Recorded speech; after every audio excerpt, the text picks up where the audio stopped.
And welcome to another exciting episode of the Click Nation's Comic Book Chronicles.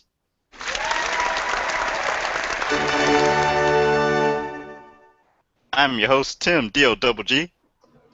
Yay!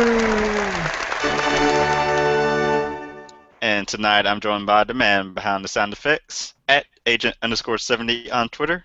What's up, everybody? We've got at PCN_Dirt on Twitter with us. Back from vacation, everybody. Still soaking it in. And we also have at Roddy Cat on Twitter. Hello. Make sure to go to our website, theclicknation.com, where you can find previous episodes of the Comic Book Chronicles and comic book reviews. On the website, you can find all our social media accounts to follow. Follow us on Twitter, Facebook, YouTube, Google+. Subscribe to the newsletter. Make sure to go to Dirt's website, popculturenetwork.com. Yay! We are part of the Cold Slither Podcast Network. Go to cspn.us and then check out all the various podcasts on the network. We record live every Thursday night, 9 p.m. Eastern Time. And if you're talking comic books on social media, make sure to use the hashtags Comic Book Chronicles or CBCron. Nice. All right, so everyone's back in the building. I guess, Dirt, is there anything from your vacation you want to let the viewers and listeners know about? Meh. No, I did go to a comic book store because I always make my wife take me to a comic book store wherever we go on vacation, and so I went to Big Bang Toys Comics Games, and this is in Kentucky, I believe. Yeah, so we actually went to two different states while we were gone. But the store, it's actually really well run. I really like the store, and one of the things they did was they had things grouped by theme, which I hadn't really seen before. So, for instance, they had a section that was the Marvel Cinematic Universe section. So you had the comics that would tie in with the Marvel Cinematic Universe. You had, the movies. You had the toys that were specific to the Cinematic Universe, and that was all on one shelf space in the store. And then you'd go around to the other side, and it was all, the Batman versus Superman movie tie-in stuff, and the other DC movie stuff. And then you'd go to the next aisle, and it'd be the Star Wars toys and the Star Wars comics and the Star Wars graphic novels. So it was interesting to see it done that way, because usually, you have all the toys in one spot, all the comics in one spot, and so it was neat to see something different, and it actually worked out pretty well. And I did pick up a couple hardcovers because they actually had their hardcovers were all half off. Wow. So 50% off on their hardcovers.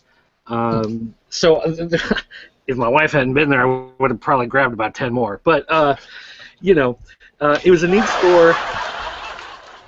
It's Big Bang in Owensboro, Kentucky. It was a nice place. If I can get back down to the area again, I will. But their business card, it looks like a comic book cover. That's also a neat idea. Oh, cool. So they've done a good job there. So shout out to them. Good job. So, Dirt, I have one question before we move on. Did you happen to maybe take a couple of photos to kind of compare, keep as reference? Because this might be something to start, like a small corner of the store of your shop. Yeah, actually, I did. I snuck a couple pics while I was pretending to text my wife of how he had it, arranged by the different themes. Sure. So I could go back and. It's not a bad idea. I might even recommend that to the little shop that I patronize. Carmine Street Comics. Shout out to them. Diamond Comics, the distributor.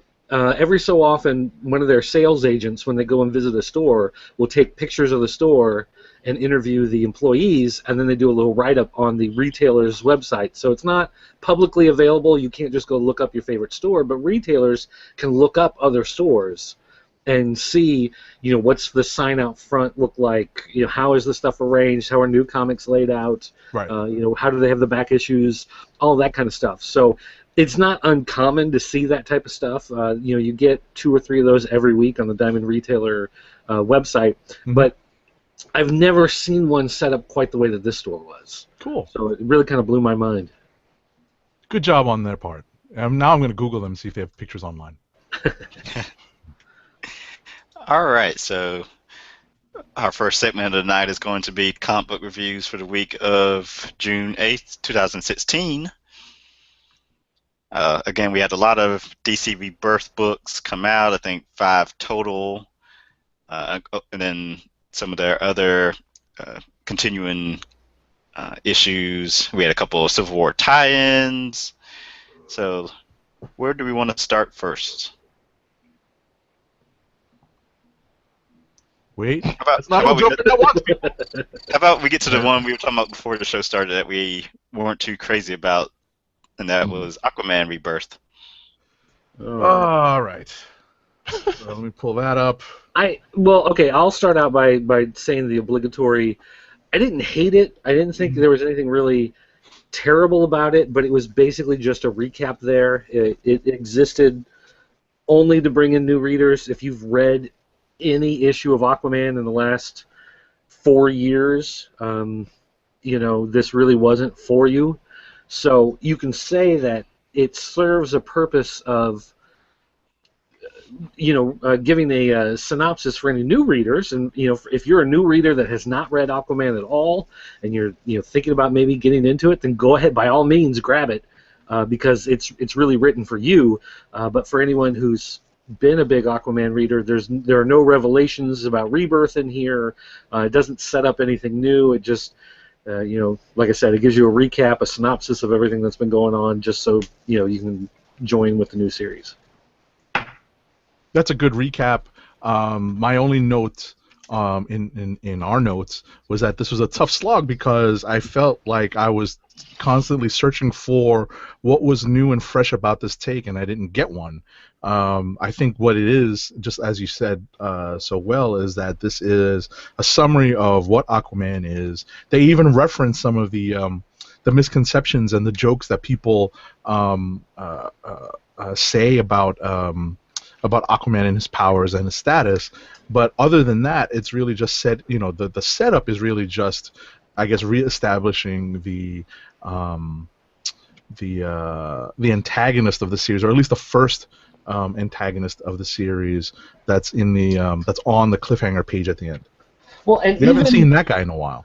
Yeah, but even like the jokes that they bring up about his powers and the talking to fish and whatever, that's all stuff that was actually covered in Aquaman 1 of the New 52 in 2011. Was it? Oh wow. Yeah. So if you go back and read that, you'll see that he goes into that same restaurant and he orders the seafood platter, and they're like, "Well, you can't eat fish," and he's like, "Why not?" "Well, because you talk to fish."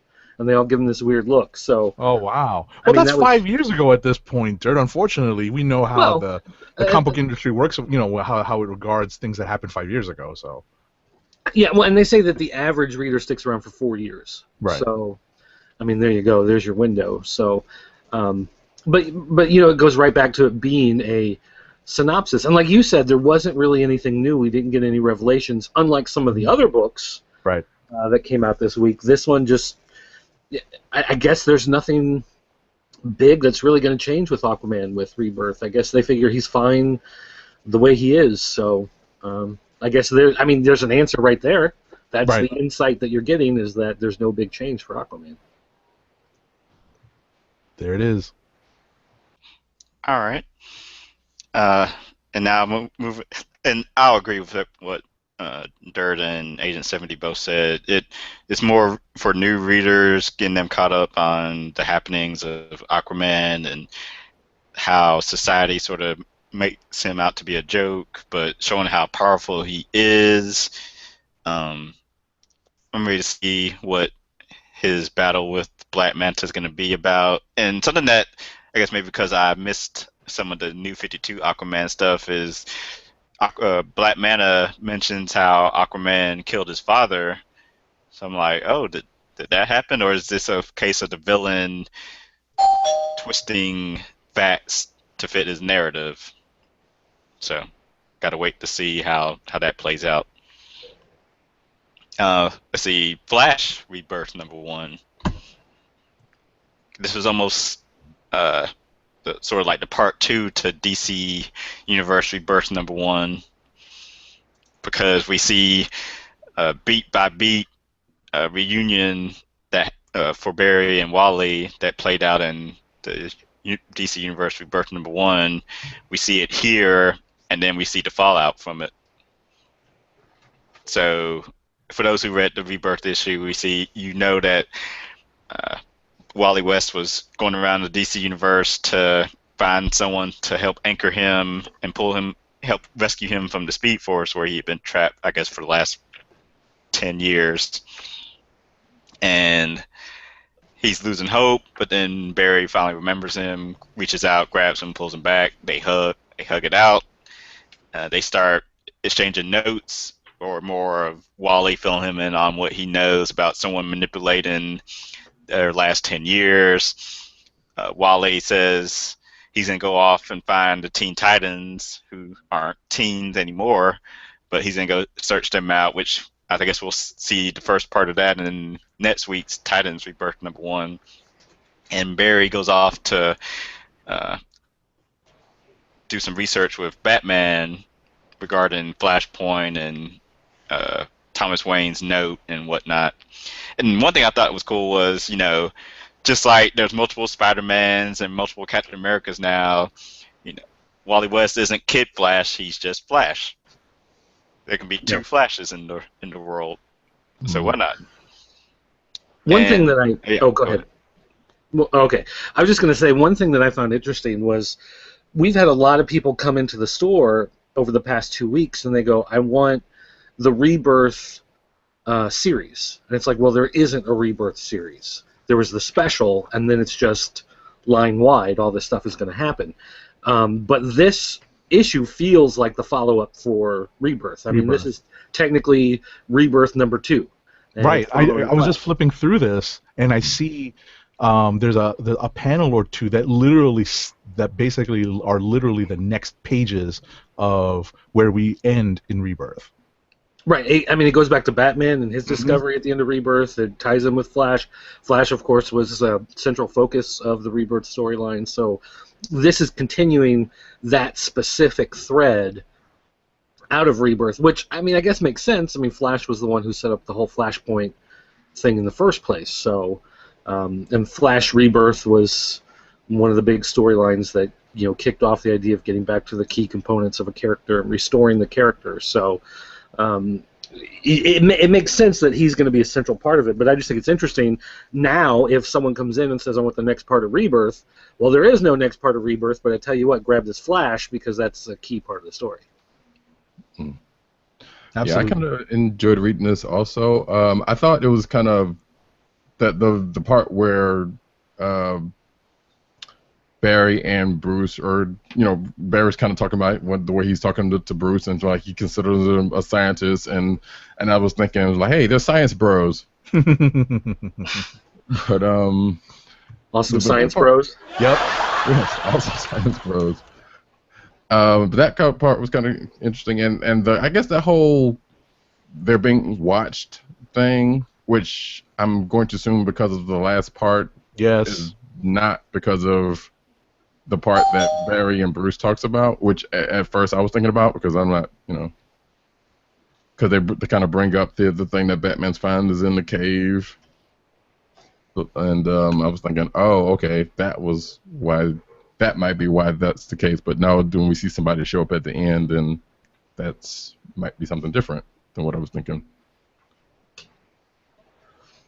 I thought it was kind of weird that Barry. I thought it was kind of weird that Barry was kind of so quick to want to go tell Iris about it, but then I guess it makes sense, when not all the facts were there.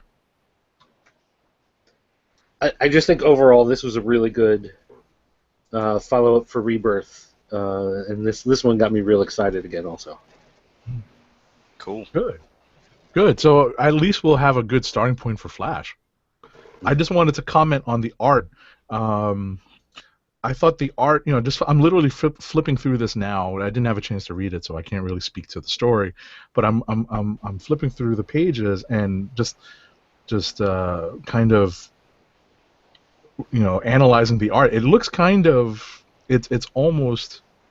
It's a loose but very detailed style. It has some clear influences that I'm trying to place. Well, it's Kinda the almost artist who sketch-worthy? worked on Amazing Spider-Man.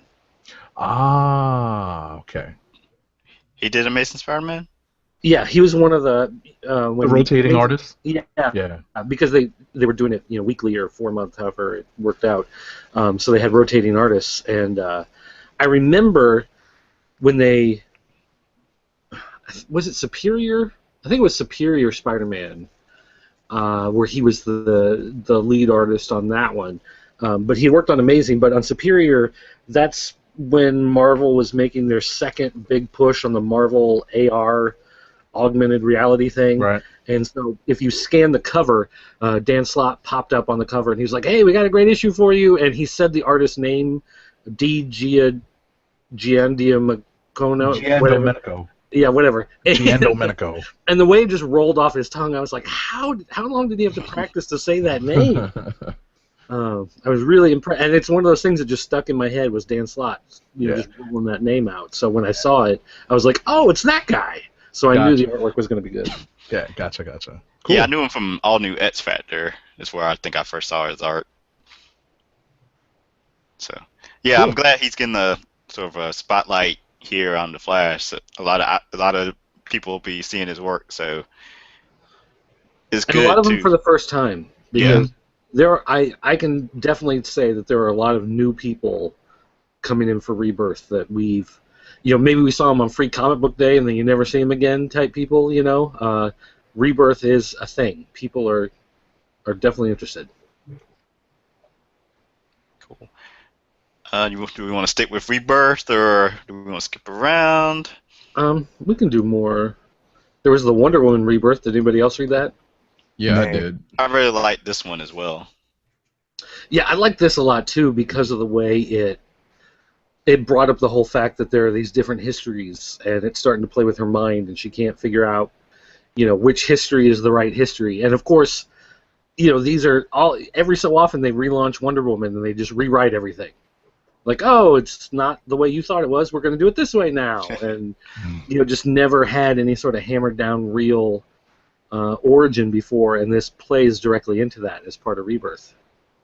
And I like the way it's played into the fact that she talks about how she's been lied to, and so she, now she's getting some sort of insight, some sort of clarity.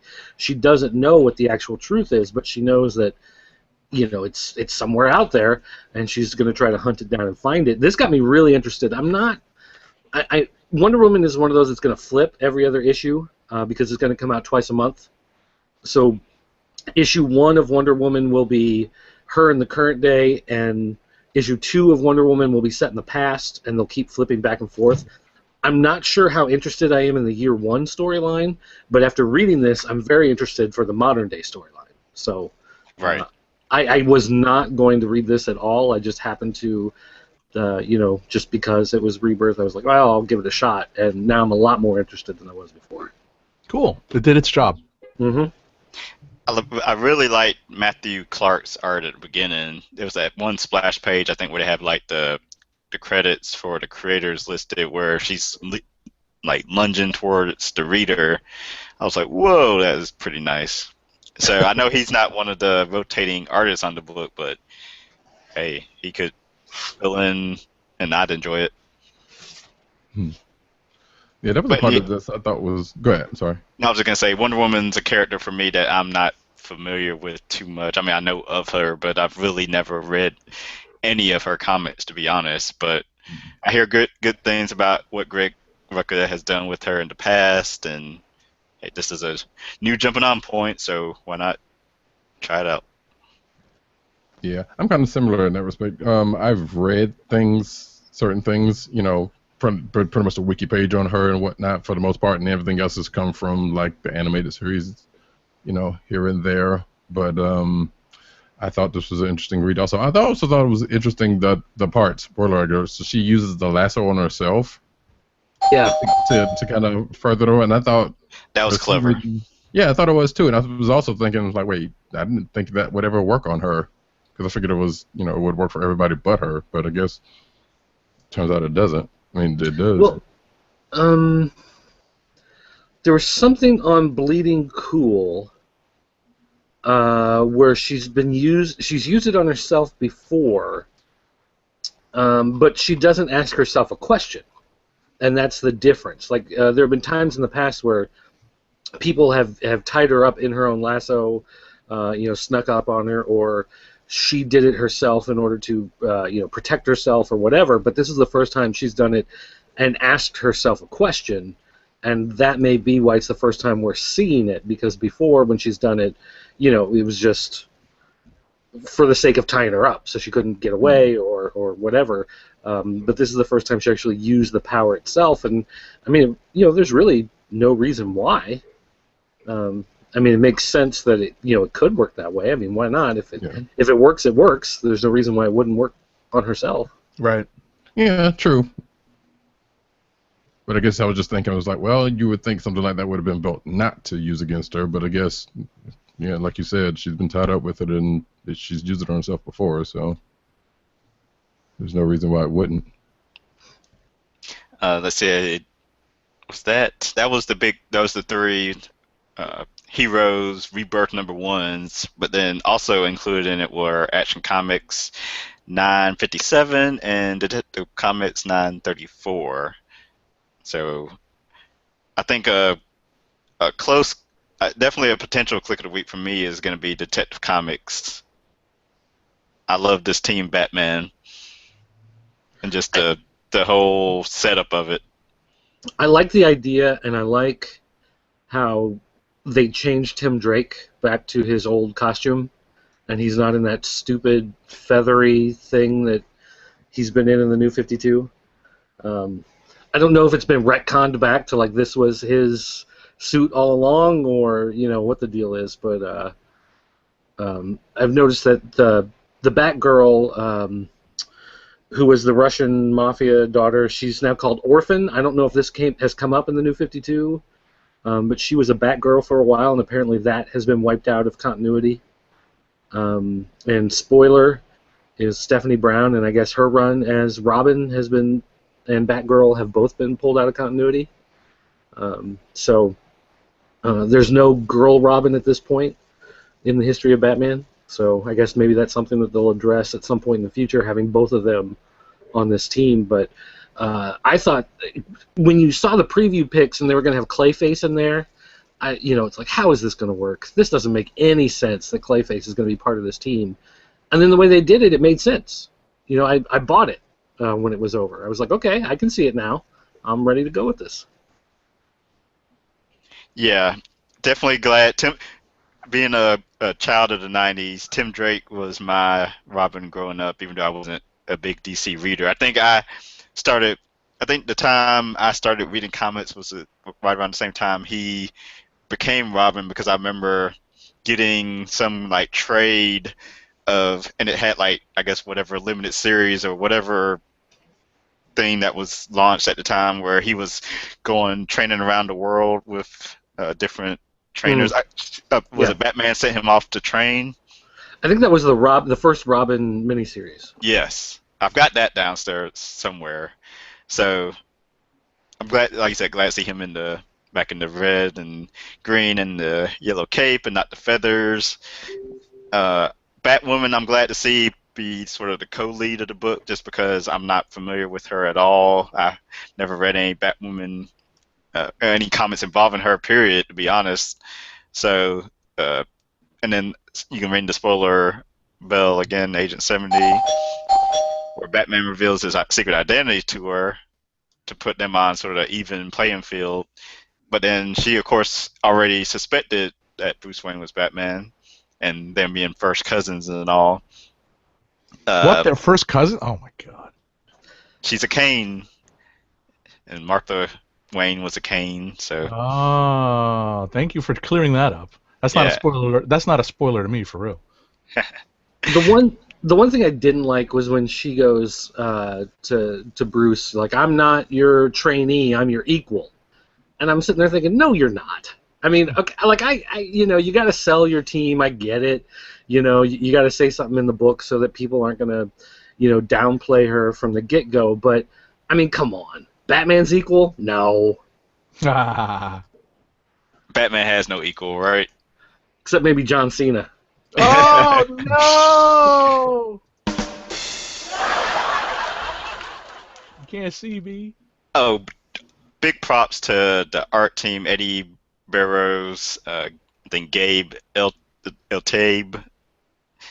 Not sure how to pronounce his last name. I think he's the colorist, or might be the inker on it. I don't have the credits here in front of me, but there was a lot of great visuals here in the book. I liked how like little subtle things like these ridges that you could see in Batman's cape when the light hit it.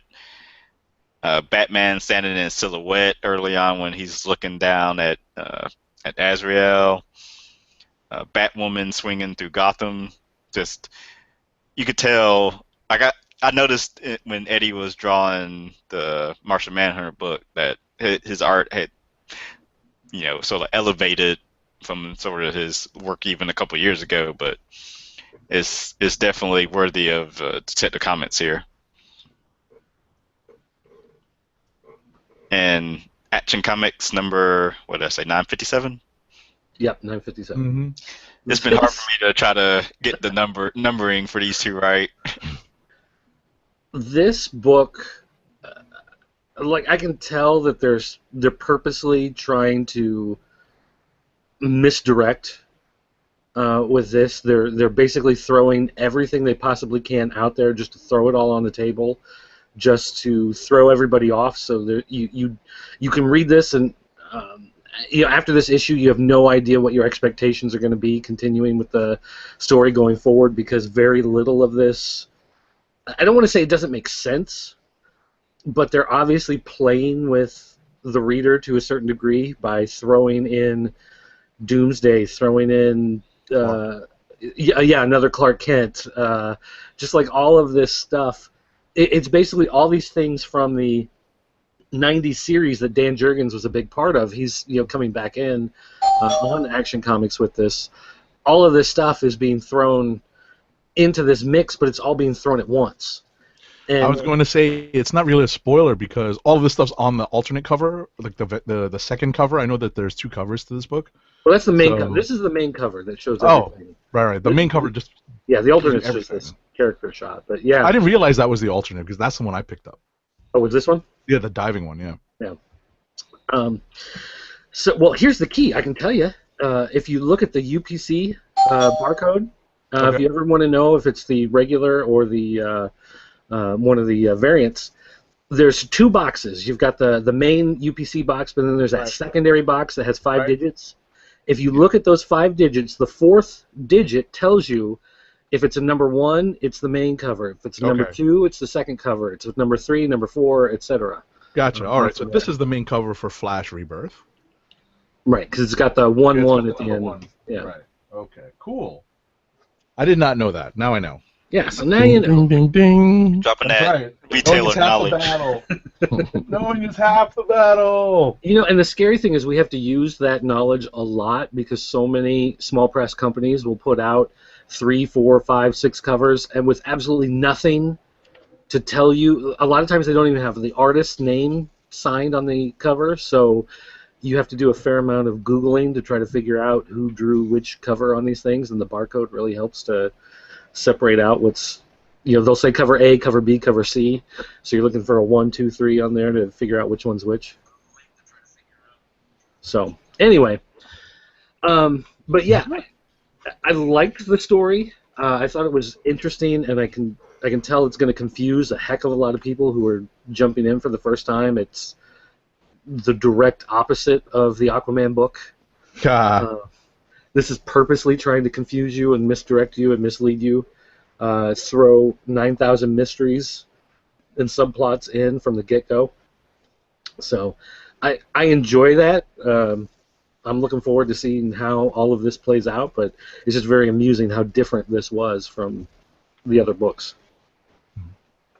I'm flipping through this book. I'm seeing that he does the shaving himself with heat vision in the mirror with a thing. I'm sitting here like that's always astounded me. I thought it was kind of cool. Yeah, that's definitely a callback. Yeah, that was something that they brought back in the 90s. I remember that being a big thing of how he did it.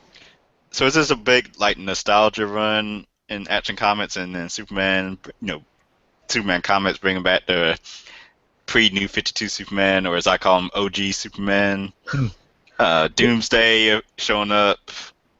I mean, technically, he's the Superman from '86. So after Crisis on Infinite Earths, that's who this Superman is. So he's not the old one from the '40s or anything like that. But it is fun to see that character come back. I talked about that when they did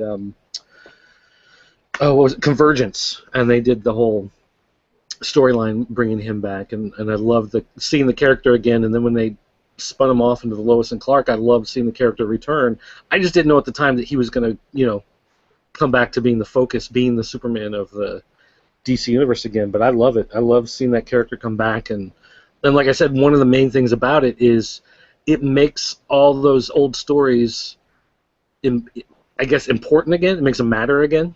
Like, all of that stuff happened. It's no longer just a story of an alternate universe. Like, it happened to this character, so therefore it happened. It's part of the ongoing history, even though he may be in a different spot now. All that stuff shaped who he is, and you can go back and see that. And with it being Dan Jurgens, he's going to play off of that stuff. So I'm really excited for this, for what's going on in the Superman universe going forward. And of course, it helps that I read all of that stuff. I mean, that was the meat and potatoes of what I read as a kid. So Cool. I think that's all the Rebirth books. We didn't miss one, I don't believe. There was some other DC stuff out this week, but I don't think anyone else read it, right? Wait, well, did Superman Lois and Clark end? It ended last month. That was last month, okay. Actually, I read Wacky Raceland, but I'm not sure what to exactly say about it. I was gonna say, what'd you think? It was interesting. It's set in a post-apocalyptic, I guess, Earth or what have you. You see pretty much gritty reboots of all the. If you know anything about wacky races, this book is nothing wacky about it. It is kind of. Well, I don't want to say silly because that's kind of crazy too. But basically, because you have the post-apocalyptic settings, almost got a Mad Max type of feel. You have sentient cars. You have Muttley's a biomechanical dog.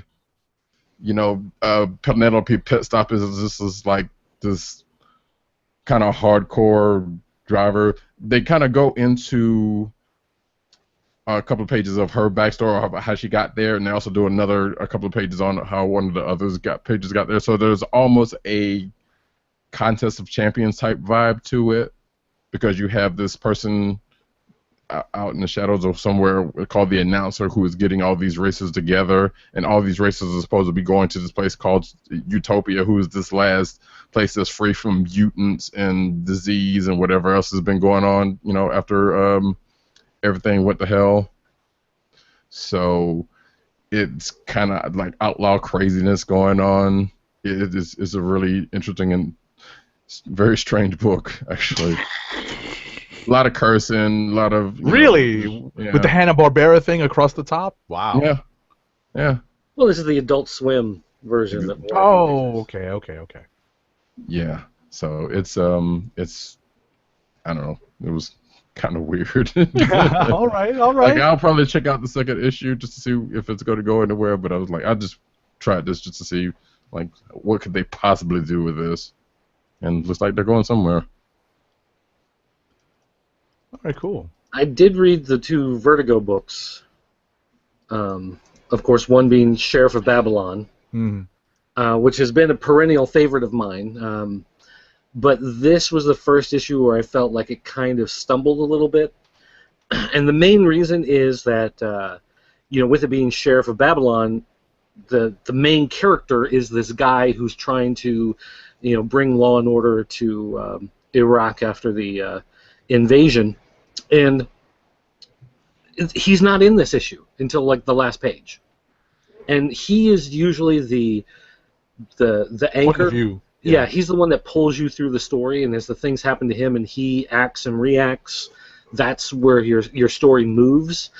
And he's taken out of it, and it shows it follows the other characters, and it feels like, if we go back to Superman just for a second, Sure. you have a story with Superman. You're reading it month after month. Superman, Lex Luthor, Lois Lane, Jimmy Olsen, and then you get like one issue out of nowhere that shows a scientist on Krypton who fought against somebody, and he fought against Zod, and Zod ended up killing him and stealing his technology, and that's the end of the story.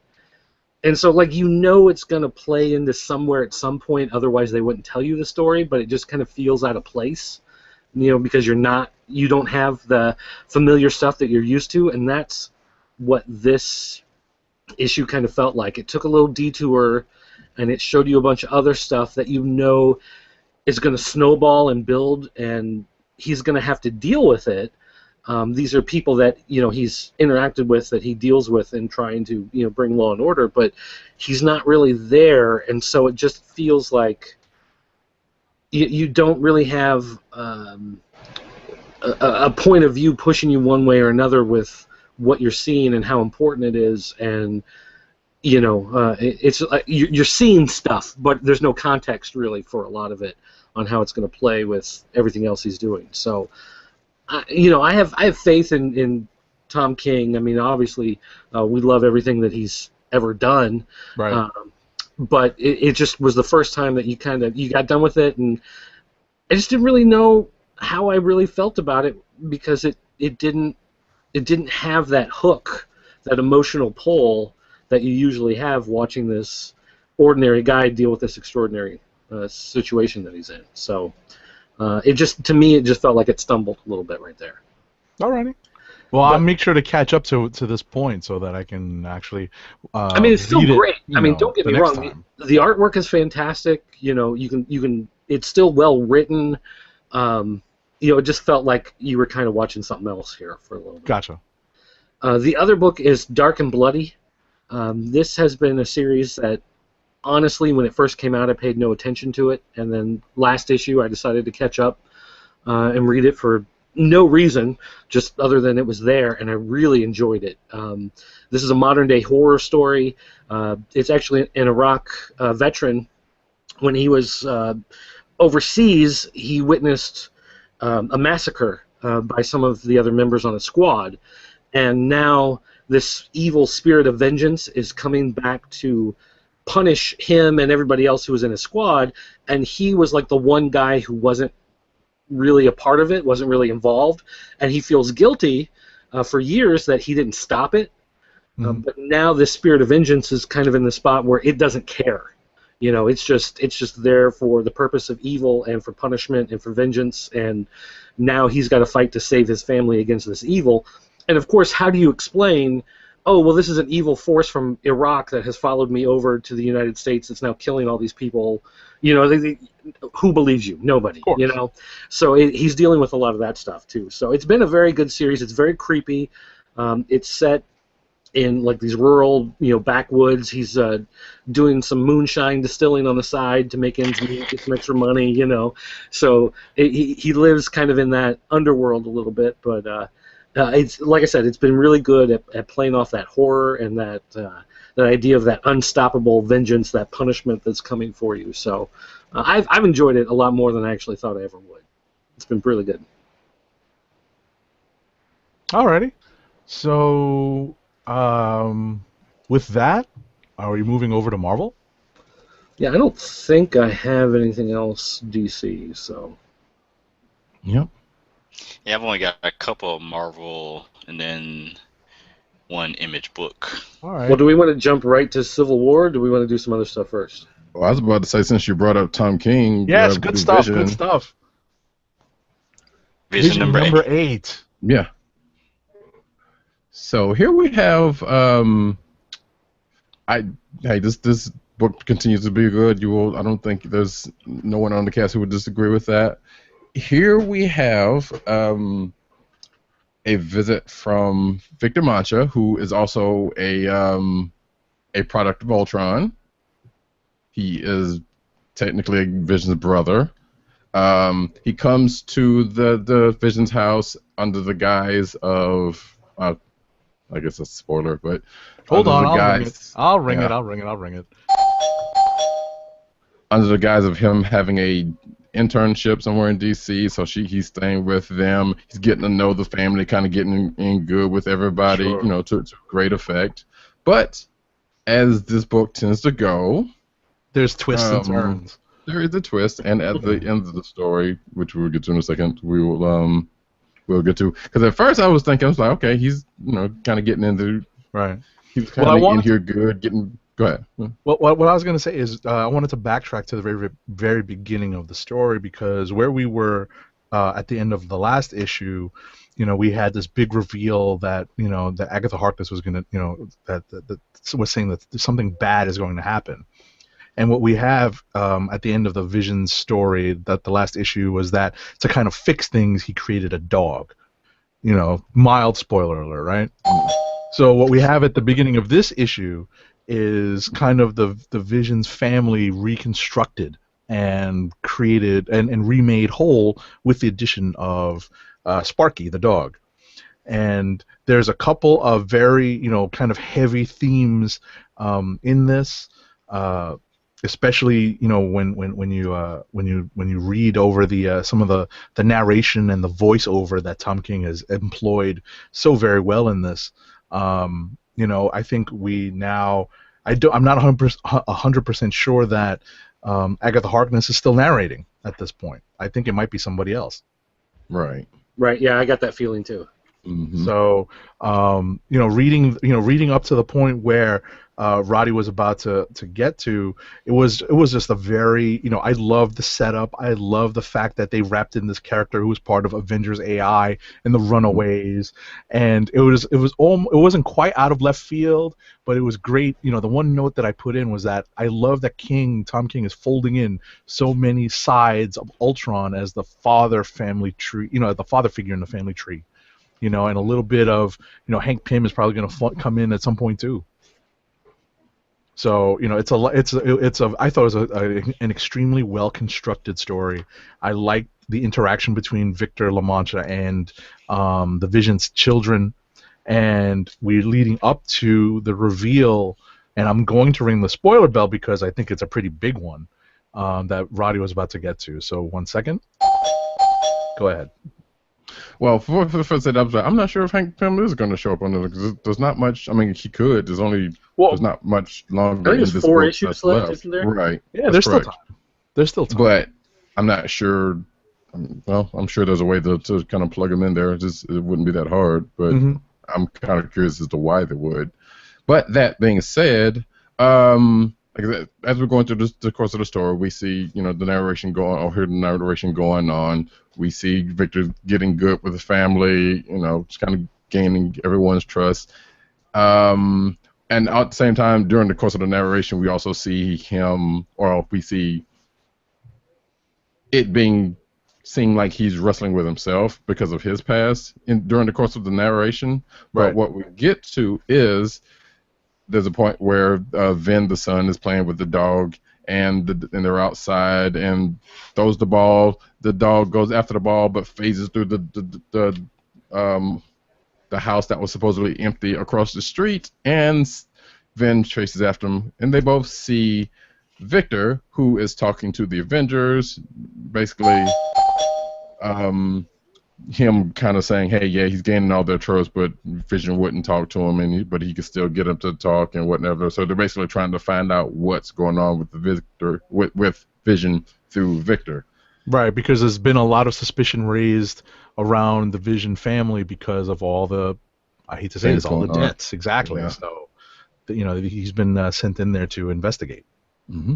And typical for this book, we have Victor confronting Vin, who's trying to kid him, who didn't seem to be doing anything, because you never really see from Vin, but Victor's trying to calm him down and say, hey, stick around. I guess that's assuming Vin was kind of like backing away. You see Victor getting more and more agitated, and suddenly you see Victor using his powers, and that's where we end this book. Right. I thought this issue worked really well as a jumping on point. If yes. you have if you've been hearing about Vision, but of course the first few issues were sold out, and so you thought, well, maybe I'll wait for the trade because I don't want to jump in the middle of the story. This is actually, I think, a perfect spot for a new reader to jump in because with Victor's arrival, there's a lot of explanation about some of the stuff that's been going on and about the relationships between these different characters, and so I think that really works as the point where someone could say, well, okay, now's the time that you can pick up issue 8 and you're going to see the finale of the story, but there's enough information that you can glean about what's been going on and some of the stuff with the neighbors and visiting the gravesite and all of that kind of stuff that gives you enough background that you can follow the story. Sure. And there's a tease on the cover as well. If you look at the cover, there's definitely, it definitely implies that there's some intervention being planned. And I want that welcome mat for my house. Yeah, that's a cool one. That's a cool one. Also, if you have a chance, the letters page in this book was replaced with well, no, it was actually the second page of the letters page was behold the list of dog names that were submitted by the readers for the dog that eventually became Sparky. I love this book. I love the little Peanuts-inspired cartoons that are on there as well. Yes. Yeah. Yes, love this book. Love the letters page and that page was kind of interesting read. Love this book. Easy, early spoiler, click of the week for me. Yeah. Cool. Yeah, I was going to say also that this is, for me, a very strong contender for click of the week. Yeah, same here. We all loved it. Right. Anyone read Guardians of the Galaxy number 9? Tim, you're underwater. Breaking up. Oh no. Yes, it happened to someone else.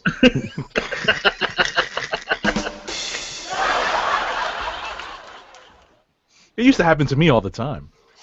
And then I spent money on an actual audio setup.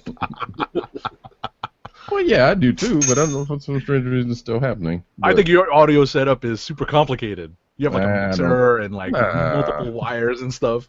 And I think it's just Roddy has like 10 neighbors playing Destiny on Xbox Live right now, and it's You might actually be right about that. Maybe. It's hogging up all the bandwidth. Well, that shouldn't be the case. And I would have to talk to AT&T on that one, Ben. Yeah, right? But what we said, Guardians of the Galaxy number 9. Yep. Is that where we're at? Okay, so we finally see who they went after. So we got Drax and Gamora, who were pretty much the linchpins of this plan, in actually going to find the person they were looking for. And if you want to go ahead and ring the spoiler bell, go ahead and just get us out of the way. 1 second. They fight through a whole bunch of people. Drax is, doing his thing, being all battle hungry and whatnot. And they finally get to the person who happens to be Angela. Ooh. Yeah, and that was my thought. I was like, okay, I'm thinking like, okay, Mantis or somebody, Moondragon, hell, I don't know. And it's Angela, which was kind of funny because it was like, okay, wait, I totally forgot she was actually involved with with the Guardians. Right, because she had been displaced when they brought Mogrim's blue-eyed boy Benji to the team. I'm glad I had correctly guessed who it was they were going to rescue. Right. Like I think it was 3 issues ago. Do I sound like I'm fine now, by the way? Yes. Yeah.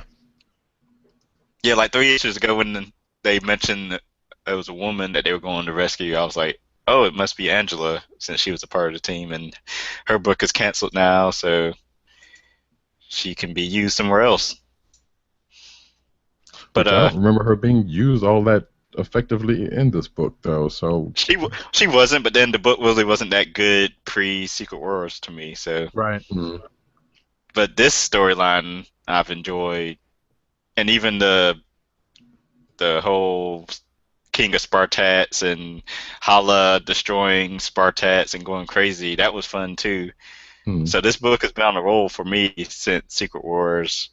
I like there's been so many, Prison Planet stories done to death, but with such a large team and splitting each issue up into into pairs, working together, and then us finally seeing because when it first started, you didn't really get a sense of what they were doing, and as the last couple of issues have sort of like revealed and pulled the curtain back to show that, they're going to fight the Badoon, they're going to this prison planet, they're going to rescue someone.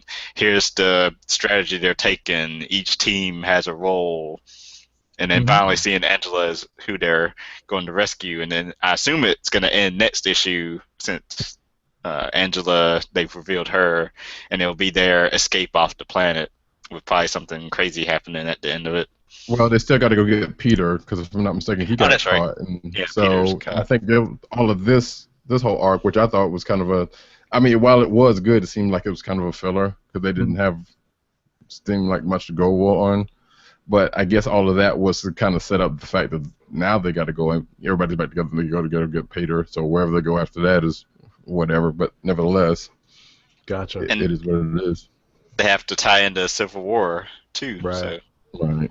I was going to mention that I didn't realize that the team had grown to such proportions until I got to the teaser for the next issue and the teaser for the Art Adams cover, I presume, for the next issue. And there's a ton of Guardians characters on this. There's a bunch. So, I was amazed. I haven't been reading this as closely, so I'm definitely a few issues behind. They're the new Avengers. Definitely. Everyone's a Guardian. You can be a Guardian. If you're out in space, you're a Guardian. There you go. All right. So I guess there's another big Civil War 2 book out this week. It's Amazing Spider-Man #1.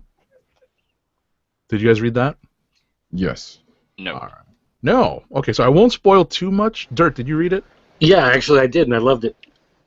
So, without spoiling too much for Tim's sake, what I liked about this is that this is we really see a lot more of Ulysses and what he can do in this issue than we have at any point. I also love the fact that the first page of this was an homage to Web of Spider-Man #1. Right, Dirt? You know what I'm talking about. Roddy Cat knows what I'm talking about too, right? So I love that, like the first action sequence was an homage to Web of Spider-Man #1. But like I said, I like that there is a little bit of a development with, how the Inhumans are sort of interacting with the other heroes of Earth with regards to Ulysses, and we get a lot of insight into how Ulysses' powers work and where we're going from here. So I like that. I like that this is almost like a foundational book, kind of like what we were talking about before about Flash Rebirth. How this really does kind of build on the stuff that we saw in Civil War 2, 0, and 1, and this might be an important thing to read in terms of the crossover. I was somewhat disappointed in Civil War 2 #1 because I felt that I don't know, do we spoil it, or I mean at this point we assume everyone's read Civil War 2, but I felt that the fight with Rhodey that leads to him his situation, I'll leave it at that. That was Which not is never permanent. Let's say that. Well, but anyway, I felt like that is not, like Tony says, this is what I said would happen, and it wasn't what he said would happen. Like, that's not at all what he said would happen. What he said would happen is what happens in this book. This book puts Spider-Man right in the middle of that moral quandary of, okay, this is a possible future, I guess, but how much truth is it, and how much of getting involved in trying to stop it might actually push it to becoming the truth? That's where he is set up, which is not at all what happened in Civil War #2. Right. In that, it was just a battle that went bad. That really has nothing to do with the powers one way or another, other than the fact that that's what got him into that skirmish. But, I mean, in this, Spider-Man is now facing this point where here's someone I trust, here's someone I believe in, and now there's the possibility that they may turn on me. How much do I actually put into this vision of the future? And I think that is exactly the situation that Tony talked about. And so this is exactly what Civil War should be about. When you face that type of situation on how much safety versus how much freedom, that's exactly the situation that it's supposed to be, and I think this one plays it up very well. Since we're talking about Civil War #1, even though that was like, it was last week or whatever it was, I thought Tony's position was kind of weird, considering how many times he's been with the Illuminati, or any other thing that he, or even like Inhumanity or Secret War stuff, that he just said, hey, we need to go ahead and get in front of this and take care of this stuff before this happens. The fact that he took the position that he has, it seems kind of weird to me. But you could make the argument that maybe he's learned from it, and so that's why. But he doesn't explain it that way, right? Which is I think the problem with Civil War. Like I had a few problems with Civil War. Mm-hmm. It's entertaining, but I mean there are plot holes you could drive something large through. I don't know. Sure. I'm out of references at the moment, but anyway. But I felt this played it up perfectly. I mean, this is exactly the type of situation that you need to see a hero in to see how they react to it, and this is precisely the type of thing that people will argue about one way or another, because it's one of those situations where if you don't do anything and it goes bad, well, you had the warning, why didn't you? But if you do something and then it turns out he doesn't because of whatever changed the future, then was it right for you to be suspect of this person and treat them harshly, lock them up, whatever, when they haven't done anything yet? That's really what the core of the argument is. So right. I appreciated this a whole lot more than what we saw in Civil War. Understood. Yeah, this book definitely makes that case better than the Civil War 2 proper. And somebody's already said this, but I like how the cover is kind of like Peter's like, oh no, not this again. Yeah. I like that. All right. Let's see. New Avengers number 12. So this was funny. Yeah. So this co-stars a couple people. We see Maria Hill. This is also a Civil War tie-in, Civil War 2 tie-in. And like I said, Maria Hill guest stars, Dum Dum Dugan from the Howling Commandos guest stars. We see the Maker and his new Revengers. There's a lot of sort of catching up with people.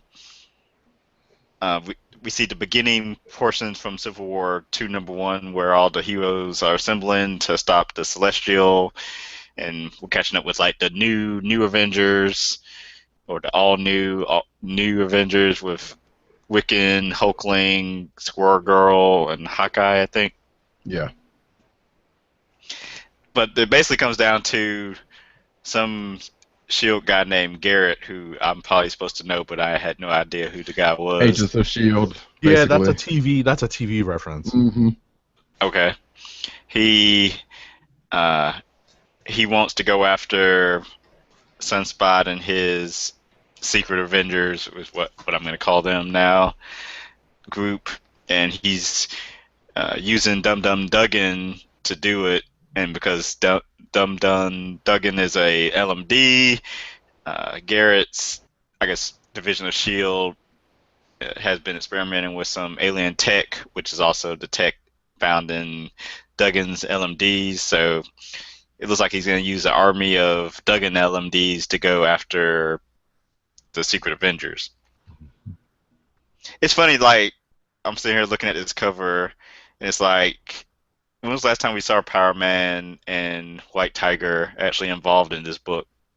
Like 2 issues, about 3 or 4 issues ago, and you're right. That's what I was thinking. I was like, wait a minute, they really didn't have much they weren't even in this book, realistically.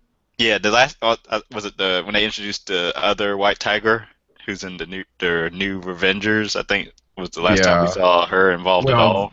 They were in the issue after that, but yeah, and it was kind of when everybody was escaping from AIM Island because S.H.I.E.L.D. was coming after them. That was pretty much the last time we saw them. So. But it's a Al Ewing book. It's entertaining as always because his books are entertaining. Sure. Paco Medina comes over from Contest of Champions to art, so the art's nice. It looks nice. Yeah. That's about it. I was just flipping through, and I just wanted to say, By the power of Excelsior! Yeah, see that the first part of this issue was pretty entertaining because you see someone you would never expect to say Avengers Assemble say it, or at least that's what we get out of it. You see that part that Age of 70 just mentions. There was something else I was going to bring up that was kind of entertaining in this about that one part. But that's pretty much all. That's where the Civil War tie-in ends, because the rest of the book just goes into the Maker and what he's doing and what Garrett's trying to do. Matter of fact, even the Maker part, we only see him just kind of pop up for like 5 seconds. Just like, yeah, we're just gonna see things play out, and then he sort of does the back. He sort of does the bad guy. Oh yes, in the background. Exactly. I watch the chess pieces move around. Yeah, basically, it's like, yeah, I'm just gonna let them shoot themselves in the foot, and then we're gonna come in. So I guess that's gonna come along at some point. Okay. But other than that, yeah, this is quite entertaining, especially for that first part. Are we rapid fire reviewing any of the rest of this stuff? Because I only got one book left. Sure. Well, what about the other Civil War book? Is there another one? What's the other one? You didn't read your Hercules book?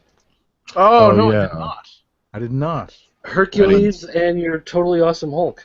Hercules. No, I didn't read it.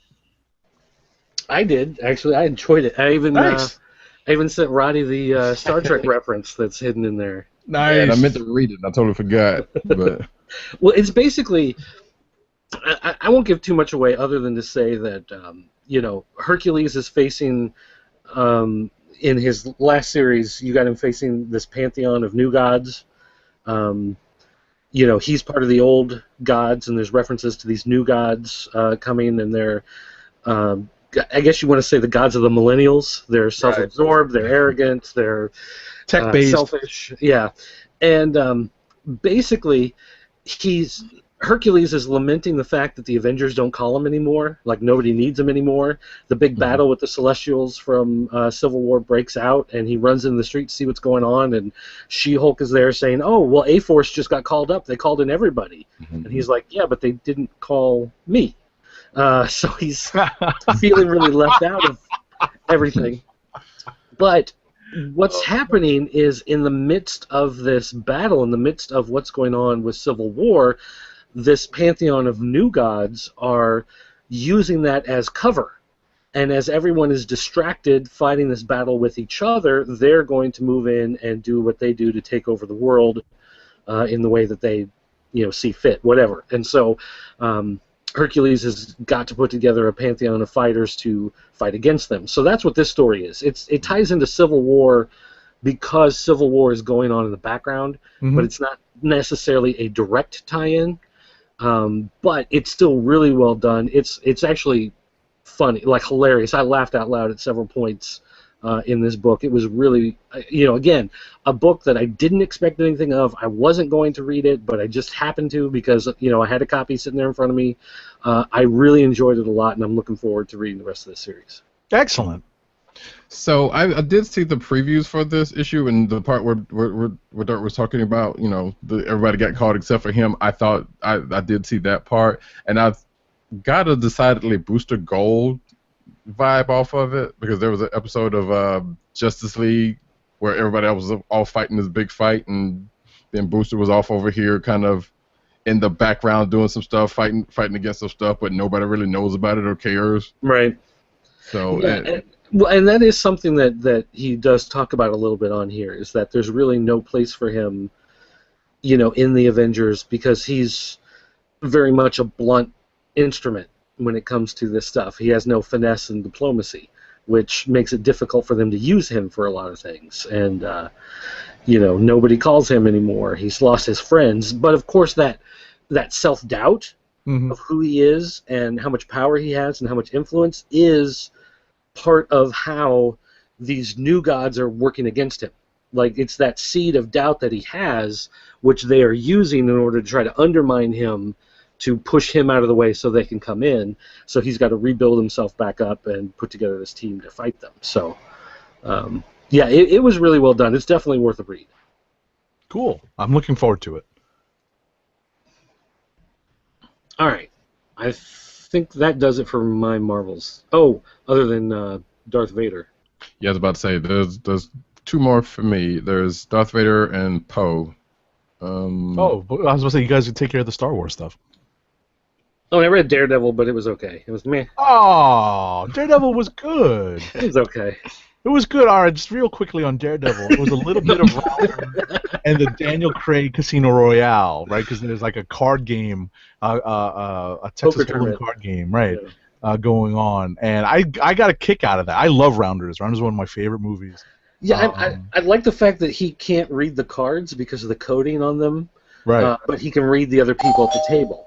And Right. that's what gives him, an ability there. But, I mean, it's like, I enjoyed. You know why? The reason why I bring this up, and the reason why I wanted to talk about this at some point, is that this has been a tough slog for 7 issues. We've been talking about creepy 10-finger guy. Right. For Worthless 7 10-finger guy. Yeah, exactly. For who got really, really, in an epic fashion by the hand. But for 7 issues we dealt with that, and with the potential new sidekick. But this issue was, Matt Murdock doing something, investigating something overseas in Macau, and we get a superhero guest appearance at the very end that sets up the next issue. I just had a lot of fun reading this. I mean, a lot of it is, for me, or at least from my perspective, the hints and the callbacks to Rounders and the Daniel Craig Casino Royale scenes. That makes me, that kind of brought a lot of joy to my reading experience. But then overall, I just had a lot of fun reading this, and it was nice to be able to say that about Daredevil, because for 7 issues it had been a tough slog. Yeah. Well, this definitely was more enjoyable, and it did, I will credit that it felt different, whereas the Daredevil series so far has felt like a lot of retread. Right. And just reestablishing, redoing, re-examining, reintroducing, and so finally it branched out and went somewhere. But it really didn't do a whole lot other than this poker tournament, which, it's interesting, but right. Let's get somewhere. Let's do something. Come on, chip chop. Gotcha. Chop chop. All right. So now Star back Wars. to Darth Vader. Yes. Let's see. You guys go ahead. I didn't read it. Yeah, I was about to say we have the. Well, I guess is this the start? Was last issue? Last issue was the start of the last arc. Here we have Vader first talking to the Emperor about the grand scheme of things as far as the Emperor is concerned. The Emperor's like, hey, everything is led up to me being here, and everything after that is me trying to shepherd how things should be going from now on, setting up Vader as the person to be the person, except for the fact that all of the other stuff that the Emperor's kind of set aside with these other S-men or whatever, it kind of got in the way, which brought up a kind of funny part, because as the Emperor was telling everything about what's going on, and the scientist who was in charge of all that silo's kind of a traitor, and he's on the run, and Vader is supposedly going to get him, or is going to get them in the course of this issue. But during the course of the Emperor talking, he brings all that up, and the Emperor's like, "Do you understand everything that's going on?" It's like, yeah, if any of these people, had dealt with me, they would be the one having this conversation and not me. But then Vader's like, "But never mind, that's not important. We'll, we'll keep on going." So Emperor sends them after the scientist guy's silo, and on the other side of that we have Vader sending the droids off to get Aphra to bring her back or kill her, which they do in their particular fashion. But the majority of the book is pretty much Vader going after the silo guy, and oh shoot, what else happened? Excuse me. Well, the one thing the one thing I found interesting was, Silo's whole thing has been implanting technology into bioforms. Right. So, like, he's got that big eye implanted on his face. Everybody who works for him has some sort of cybernetic add-on, because he's a technology guy, whereas Vader is a force guy. Right, his ship is a big whale with Yeah, cybernetic implants on it. it's like it took me a minute to figure out what the heck was going on with those things. It's like I these know. giant space whales with metal space helmets on floating Yeah, through. 'cause it's like, why does he have a brain embedded in his ship? And then you cut to the outside, like, oh, okay. Yeah, like that was. I found that really interesting, and I thought that was a clever way of expanding the Star Wars universe. And now makes me wonder how long until that's an actual vehicle that you're going to buy at the store. Probably never. Oh, are you Although I kidding me? think They something will like merchandise that thing. that's true. Something like that I think came up in Rebels, except my cybernetic design. At least those animals I think came up, but I don't remember if it was the same ones or not. But either way. So but yeah. So we have this. We have their little, the silos like, hey, or they're coming after us, so we got something in place for them. But they're gonna learn. To come after me is not a good idea. So Vader goes after him. Vader enters the ship, and as Dirt was getting to with what the guy does, at the end of the book, we see Vader coming face to face with the scientist who was behind the main guy who wanted to see Vader in action, and sends out. I'm assuming that's a Rancor monster with cybernetics in it. Oh no. Yeah. We have that again. I love that. I don't care about the spoiler. That's pretty cool. So it's like, okay, here we go. We got this again. So, and that's where that book ends off. And like I said, the droids were sent after Afra, who they finally got because they were actually they seemingly were going to kill her until she figured out, hey, what their plan was. And then we have that coming. So everything is starting to kind of come together to get to the end of the book and the arc and the book. Oh, you're falling underwater. Of course. But wait, go ahead. What? Go ahead. Oh, you cleared I up. was talking. Yeah, you cleared up. Weird. You never stopped playing Xbox. All right. No, no. All right. So what about Poe Dameron? Okay, this was kind of weird. So, okay, Poe and Sinestro, aka Agent Terex, were kind of at the standoff. The Terex's men were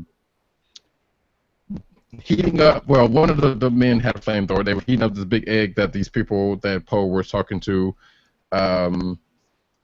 get information from when he came across them. The egg cracked because the egg was being heated up. I love this. I love this. We're talking about an egg so warming up crazy. and going on and off underwater. Oh, it gets. Oh, really? Yeah. Crap. I'm like, wait, this Poe Dameron book involves an egg being smuggled and being heated up? Oh my goodness. Oh no, well, not smuggled, but yeah, definitely heated up. It gets silly because halfway through the book, the egg cracks, it opens up, this big winged monster comes out, and the people who were guarding it was like, hey, our savior's here, whatever, and then the monster starts going amok and it just starts bashing everything. Then we see this other similar monster who's a different color comes along and fights this other monster. So it's like this one big kaiju battle that happens. Oh no. Meanwhile, you have Poe Dameron's squad who's outside being chased by TIE fighters, and they're kind of holding their own, but they were kind of outnumbered. So, but they finally regroup and get back together again until the kaiju battle opens up outside, and it's weird. So, and then they land to see where Poe is. The kaiju battle gets to be over because one of them won. And the people who were, supposedly the savior, the holding this egg to see what it was, didn't have any idea because we found out in the midst of this. But apparently this thing was supposed to take them somewhere and keep them safe. But the original one didn't. The one that won apparently is because they ended up getting on the back of the thing and just swooping off. And in the midst of that, Terex and Poe have a fight. They go back and forth a little bit, and then because of the events of the fight, Poe ends up winning the fight. Or the kaiju battle, Poe ends up winning the fight. So here we have Terex is now under arrest, and they're at another stalemate because it was like, well, you can't arrest me because so is this and that and the other, and it was like, well, we can't just let you go. But they get to an agreement on that. Everybody leaves, and that ends that story. Apparently, Poe gets the information that he was looking for, and this ends that arc of the story. So yeah, this was a quite weird one to read because, like I said, it broke out into a kaiju battle, but it was kind of amusing at the same time. Okay. Alrighty. In the meantime, while we let Roddy figure out his audio issues, do we have any other books that we want to review before we get to our clicks of the week and the ad read? I'm going to toss out Empress #3 from Marvel's Icon. I guess what would you call Icon there? Imprint. Imprint, thank you. This is the 3rd issue of, I think it's like a 7-issue series, which I always find it weird when like a series ends on an odd number.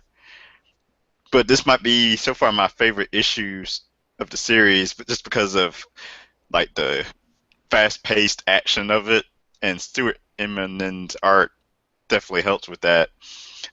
The family and their supporters were teleported to this sort of frozen, snowy location, and they're put right in the middle of like this big charging beast. And the guy on the cover there, if you're watching the video, Dane, who is Queen Emporia's personal bodyguard, he dives straight into the action, no fear, to rescue one of Emporia's sons who's fallen towards the open mouth of this big, huge monster. And he like dives, catches the kid, shoots at the mouth of the big monster to get it to open its mouth, and so they can have a soft landing on its tongue, and then they're quickly swallowed by the monster. But of course, since they're just swallowed and not eaten, they're able to like blast their way out of his belly. And after that happens, then the group sort of jaunts around these different planets trying to get to Queen Emporia's sister, her sister, because they're trying to escape the king. And King Moratz never knew that Emporia had a sister to begin with, because she had to sort of renounce everything that she was before she first met the king. So that involved never mentioning she had a sister, which comes in handy now. And then we get all these funny scenes and panels of them trying to teleport to her, I guess, the sister's planet, and them winding up in all these different dangerous predicaments. And then they finally go to this one planet that's basically like, it's got like dangerous gas, and the whole world's been like razed. And what they find out is they're using this this circular robot, I think that's named Tor. No, Ship. It's named Ship. And he has to be able to see where he's teleporting, but since there's so much toxic gas and stuff in the air, it can't teleport. So it appears that they're stuck there on this planet that's probably going to kill them with all the poisons in the air. But it's sort of like a simple story of, a family trying to escape their tyrant of a father, but it's got great art. It's set in space, so you have all this sci-fi sort of jaunting across the cosmos vibe to it. But I definitely recommend it to people if you like that sort of thing. It's a Mark Millar book that's not, I guess, not an Image book, so I guess it's still involved in his Millar world, but it's not all the same universe as all the others supposedly take place in. All right. I have one more book to throw out, and that is Deadpool and the Mercs for Money 5. This ends their miniseries, and they have a new ongoing series that's going to be starting next month. And this is still funny. It still has some great plot points. There's a character who's a time-traveling robot that can record everything it sees and hears, and so they're dealing with this thing and dealing with these villains attacking other villains and being in the middle of this fight, and there's some great stuff that goes on with the story, but because this is the end of the miniseries, and there's the ongoing series that's coming up, the story just kind of ends. Like it doesn't go out with a whimper, it doesn't go out with a bang, it just stops because it's probably going to be starting again when the new series starts. So it just kind of felt like, okay, well, this has been a fun arc, but it didn't feel like it was a self-contained miniseries the way it probably should have been, or maybe the way it was designed when they didn't know they were going to do an ongoing series. So, it's been funnier than the other, Deadpool proper that's been going on. This is Cullen Bunn going back to the character, so he's always done very well with them. But the miniseries just stops. It's like, okay, we got to the end of the issue, and that's it. That's the end of the story. Goodbye. And that was it. Okay. So I was a little disappointed that it didn't actually wrap anything up, well. You're just kind of left in the middle of the fallout of all the stuff that's happened and moving on.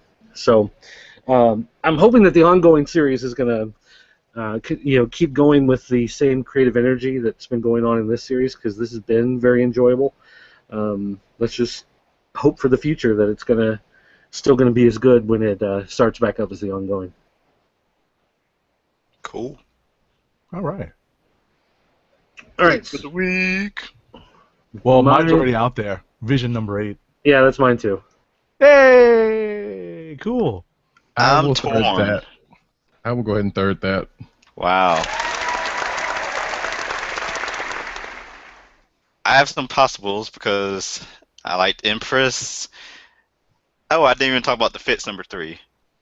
Quickly, Image book. It's hilarious, R-rated comedy, lots of cursing.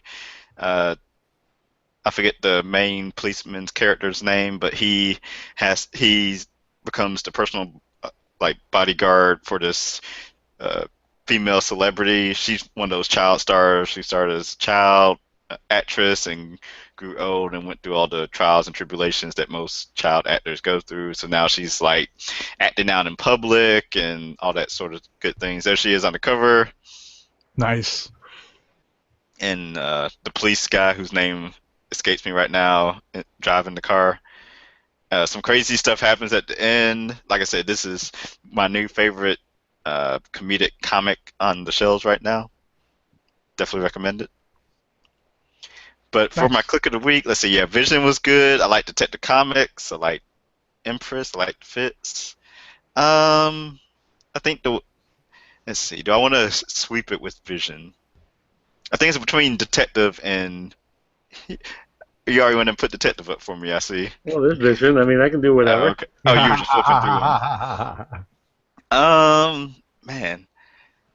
Vision was good. I'm gonna go Detective Comics 9934. Whoa. Nice. I'm a fan. This is one of the Rebirth books I've been looking forward to, so it didn't disappoint. The whole Bat Family thing did it for you, huh?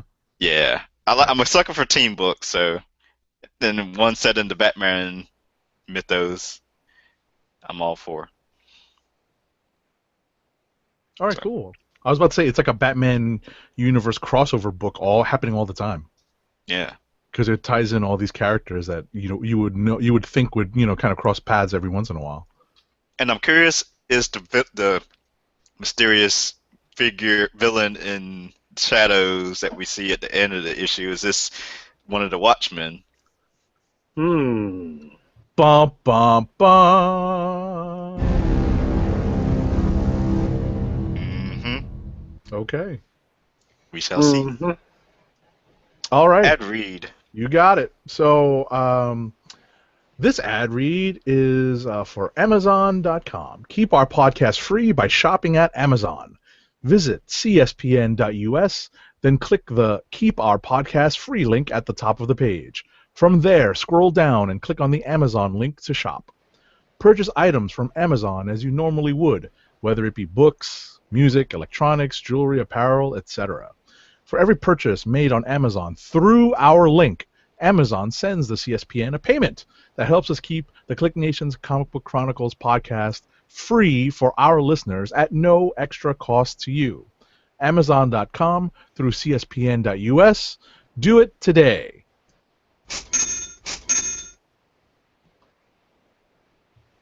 Alrighty. All right, so we've got the cinematic news of the week. Kicking off with some old school Adam West teasing a new Batman and Robin project. This is my first time hearing about this. So 2016 marks the 50th anniversary of the classic Batman television series starring Adam West and Burt Ward. And blah, blah, blah. The show, known for its tongue-in-cheek tone and campy take on heroics, has become a beloved favorite among comic fans. Blah, blah, blah. What is this talking about? So I guess You gotta read them before you go on the air, Ted. I love it. That doesn't make it fun. Yeah, the Batman actor revealed during a recent appearance at MegaCon in Orlando, fans looking to get more of West and Ward in roles might just be in luck. He says he has a gag order, but him and Burt have been working on a new project that's gonna knock your socks off. Right. Basically, it sounds like I think there was supposed to be an animated version of Batman 66 that was spoken about like last year or sometime, I think. This is what this article is saying, and that might be the project that they might be talking about, but that he might be talking about, we don't know. All right. Arrow Season 5 adding villain inspired by The Wire, Game of Thrones. So I wonder, is this an actual... Oh, the Season 5 bad is tentatively named Anton Church and looks like an original character. So that was my question. Is this like a DC character? But if it's... No, they're basically got Stringer Bell. I think it's Stringer Bell type character. Sounds like... That's a good way to go. I think the Arrow show needs some kind of pick-me-up. Maybe this will be it. James Gunn teased Thor for Guardians of the Galaxy 2. TMNT Shredder actor says Namor is his dream role. Really? Really, Brian? What is it? It's Brian T, right? Yeah. Hey, look, you got to put it out there. I mean, come on. This is the bad guy from Fast and Furious Tokyo Drift. Come on, man. You are not Namor. I'm sorry. Don't tell him what he is and isn't. Right, man. That man bulk up if he wants it, you know. We now have two Dougs on the show. Yeah. Who's that guy? Who is that guy? Who is that masked man? It's the... Was it the... Other way. The Killer Bees. Yeah, exactly. It is the Killer Bees. For you old school WWE fans out there, get that reference. Superman will appear in Supergirl Season 2 premiere. So this was big news this week. Yeah. They don't have an actor yet, but they said he'll, they've been kind of showing bits and pieces of him, so I guess it was eventually going to happen. Right. My only question is, how is it now we have a countdown till when Superman gets his own show on the CW? Because you can't have Superman just appear on Supergirl and get the fans all riled up by his appearance and not. Apparently your dogs are riled up. Somebody's riled up, boy. They agree with me.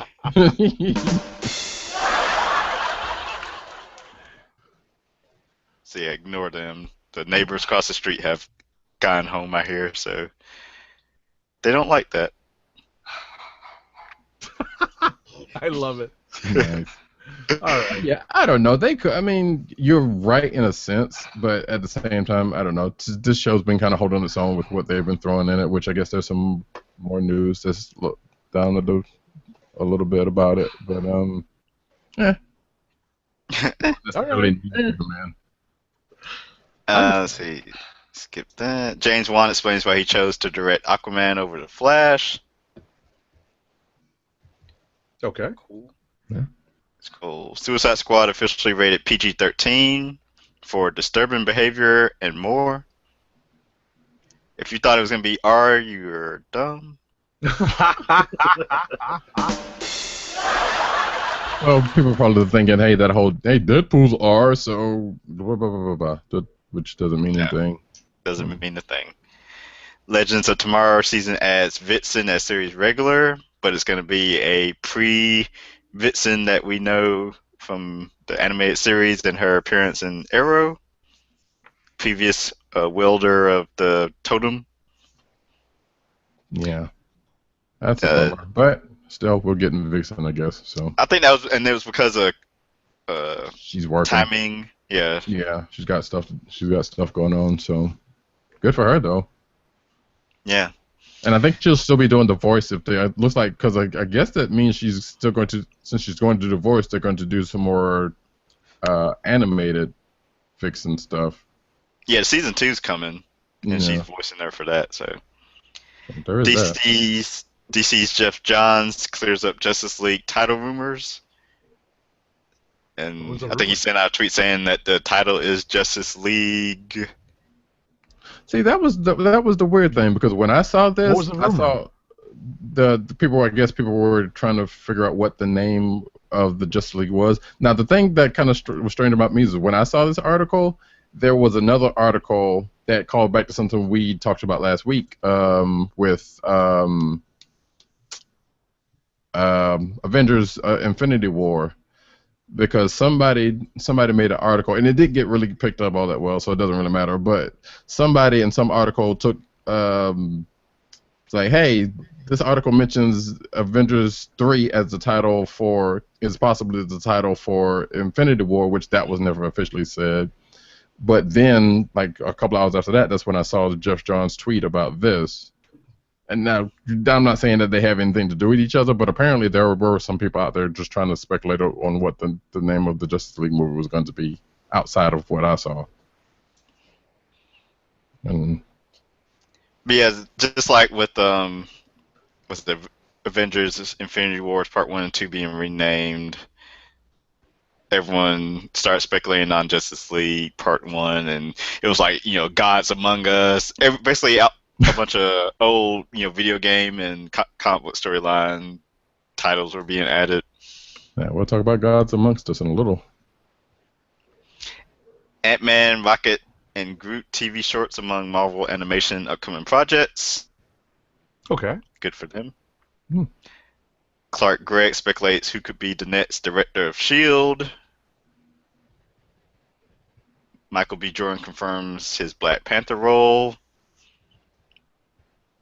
He doesn't say actually who he's going to play, though. Yeah, it's more that he's actually in it, not Right. necessarily his actual role. And along with Lupita Nyong'o. Well, that one's still, like, he's saying that she's in it, but that's still not official on her part, or it hasn't been said official on her part, I guess. So. Mhm. She ain't spilling the beans. Right. Let's see what else we got. Minimize. X-Men TV series Legion to broadcast day and date in 125 countries. Okay. All right. Supergirl season 2 will introduce Lex Luthor's sister Lena. Nice. Good job, Roddy.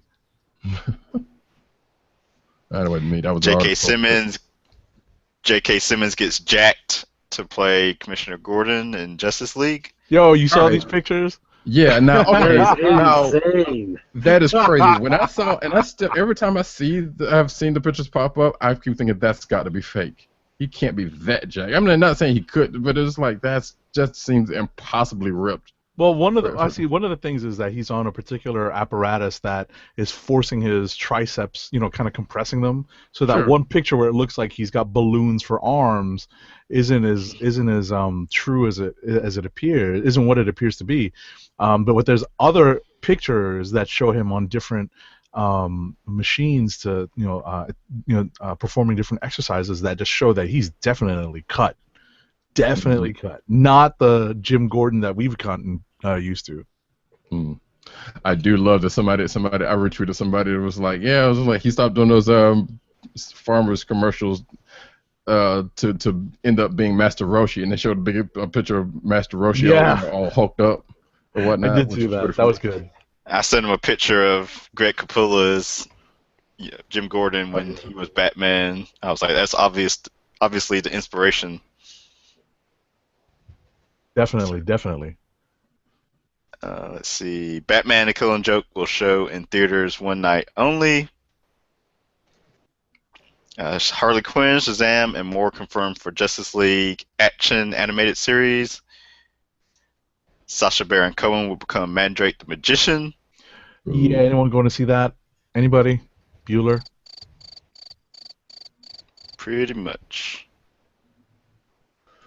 Fantastic Four star says director's cut is a great, darker version of the film we'll never see. Not sure if that's a good thing or not. Do we need to see a darker version God. of crap? I think a lot of people will say we didn't need to see any version of it, but That's I haven't right. seen it yet. So My son still loves the movie. Oh, I mean, wow! yeah, He's the market. I mean, you know. Yeah, a friend of mine actually likes the movie. I need to go see it. I need to see it myself, but yeah, was If you have HBO, it's Yeah, it is on Yeah. HBO now, right? yeah. Cinemax's Outcast pilot racks up 4 million views via broadcast and streaming. So Tim, you watched this? Yeah, I had it on in the background. I guess it comes on tomorrow again, huh? Or the second episode. Yeah. It's all right. Elizabeth Olsen is open to making a Scarlet Witch movie, only if it makes sense. Of Yeah, course that's she's open that's to it. exactly. I mean, you know. Yeah. That's my reaction to all dollars this. and cents. Well, the thing is, there's not a whole lot in the character that does make a lot of sense. But sure. I have the same reaction anytime they ask these actors or actresses what they think of, their character having a spin-off. No, I don't want to make extra money. Well, you know, Their to reactions. some people it is actually not about the money. Those people are rare, probably. But Mhm. No, I don't want to star in a driving vehicle, leading Star vehicle, yeah. star vehicle. I draw the line at making $32 million a year. I do not need to do another movie. Sebastian Stan says Black Panther is natural place for Bucky's return. And everyone said, "Duh." well, I've actually seen some people like, don't put Bucky in this movie. I'm sitting here like that. I don't see why. Now, if they put him in here as like, okay, yeah, they got to get him out because he's gonna be the one to save Wakanda or something like that. That'd be stupid. But yeah, of course he would be in this movie because he's in Wakanda now. That's where he is, exactly. Yeah.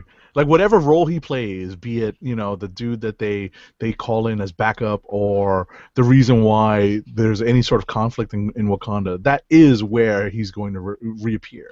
I mean, I just think they're like, all right, end of the movie, end credits. They're just gonna throw him out then because they figured out what was going on. That too. And finally, if Archer gets a live action movie, producers only have one star in mind. John Hamm. Oh, okay. Jeez. That's not the person we had in mind. Yeah, right? What? Who'd you have in mind? Probably the guy that voices him.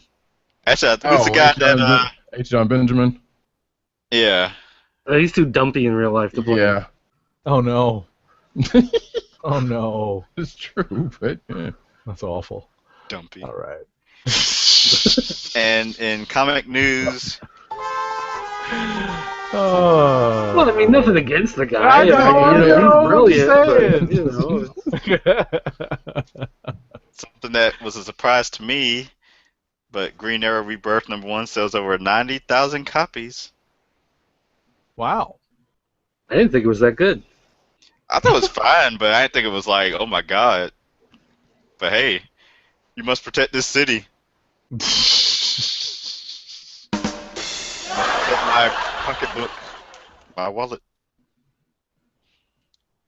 Panto and Spandex. DC Comics mashes up Batman and the Avengers. Not the Avengers you're assuming. Yeah, the Avengers that when you saw them in the TV guide just fooled you every time. Dynamite launches new bi-weekly Grumpy Cat comic strip. Oh gosh. Whoa, my screen jumped back to the news. Scroll, give me 1 second. There we go. Watch Batman battle the Justice League in first Injustice 2 trailer. I feel like that's a misleading headline because it's not like Batman is just taking on everyone by himself. They're all fighting each other. Yeah, but whoever made the Gotta have article was Batman in the like name that, to get people to click, though. I Mhm. guess. But hey, and just as the Gods Among Us #2, I'm here for it. I like the first one; it was pretty good. So I'm like, and since the book itself has been going, I can imagine they could just draw from that for a story. Maybe I'll But this finish the was, first game one of these days. yeah, it wasn't bad as I remember. So I guess we'll see more on that though at E3 next week. I think I finished that game. I'm not sure though. Hmm. All right. Millar World announces Reborn from Mark Millar and Greg Capullo. So this is the big mystery project that Greg Capullo has been working on with Mark Millar. Josie and the Pussycats return reboot comic coming this September to IDW, I believe. Archie, Oh, Archie. I'm getting Josie and the Pussycats and Jim, yeah. Jim mixed up. Let's see. IDW, speaking of them, initiates a revolution. We talked about that last week, I think. Yeah, I wasn't sure if we did. Did we talk about was that did it come out before the show last week? The big Hasbro crossover comic at IDW with Who knows? action. Everything comes Yeah, out we usually. talked. Yeah, we definitely okay. talked about it, but I think this is the first real meat and potatoes information that we've gotten so far. Right. This was the press release from it, basically. So. It's a crossover. Let's see. Let's get that. Kareem Abdul-Jabbar writes Sherlock's brother in what is this? In Mycroft. Mycroft, thank you. From Titan Comics. Chris Sebela gets demonic with Robert Kirkman's new comic. Marvel Now kicks off July 13th with a special midnight release. I know Dirk's store is going to stay open late for that. Oh, sure. Yeah, why not? Got nothing else going on. No. Who needs to sleep, right? Right. And New York Comic Con 2016 gets its very own off-site book con. Good for anybody, them. yeah, for anybody who's going to North Carolina, Lord, NYC, New York City. I know. This is a separate thing from the con, but it's taking place at the same time. It's actual books, not comic stuff. So, but if you're into that kind of stuff, it'll be nearby. Right, it's literally only a block and change away from the main New York Comic Con site at Jacob Javits Center. So it's a good place. They found a good spot to have a lot of these kind of related panels. The same way last year where they had the Hammerstein Ballroom for a lot of the TV related stuff. It's good that they're utilizing more of the surrounding area to hold more panels and events. DC Comics signs Mitch Gerads to exclusive deal. Yay. Although I'd like to get more activity out of the guy. More of the activity. With Nathan Edmondson. Yep. Gerard Way to launch Young Animal Comics at North Carolina Comic Con in November. Okay. Hey Tim, your book got a fourth printing. Which one was that? Let me scroll back up. Yeah. Oh yeah, the Fits. Yes, go and buy it. You were reading. Funny. You were reading Paper Girls too, weren't you? Yeah, I've fallen behind on Paper Girls, but I love the story from Brian K. Vaughan, and I really like the art from Cliff Chang and Matt Wilson doing the colors. I love the covers were cool because each cover had like a different color, like main color going with it. Hmm. Leah Thompson returns to Howard the Duck. Yeah, that came out this week. Yeah, that came out this week. Apparently, Beverly's back in the. Actually, no, she's in the main book, I guess. That's what I'm saying. Yeah, in the book that came out this week. DC Superhero Girls Katana gets stunning San Diego Comic Con exclusive figure. Fans, friends, and family invited to Mark Greenwald 20th anniversary tribute. And DC Comics drops a Fire mixtape to celebrate 75 years of DC music. What? Yeah, they started a Spotify account and they got this playlist on there.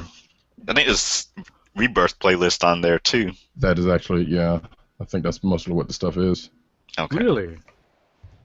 Is it like a mix of like is it just all sorts of music or? Haven't listened.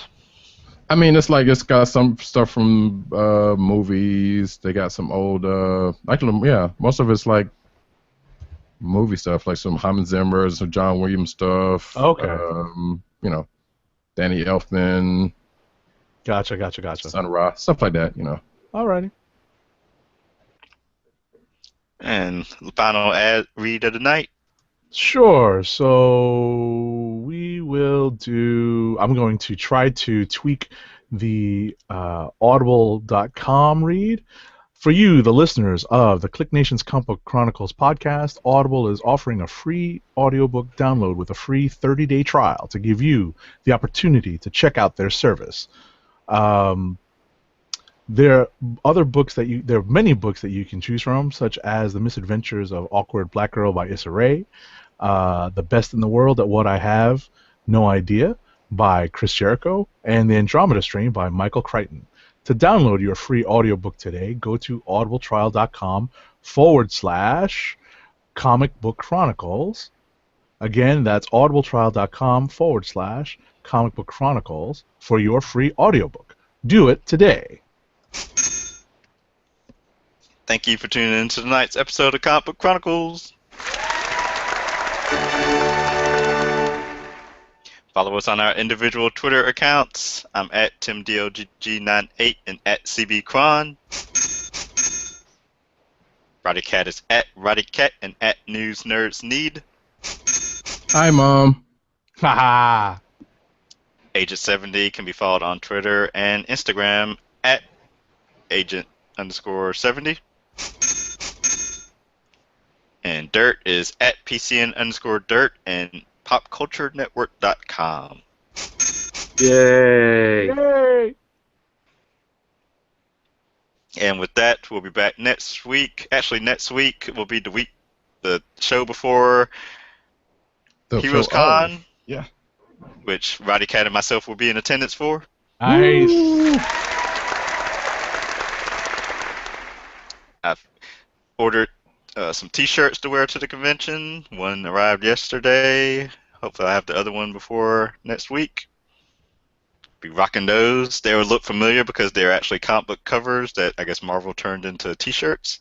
Nice. So, looking forward to that. We'll be recapping it in the weeks to come, our experience. But for now, we are the Comic Book Chronicles, and we are signing off. Peace.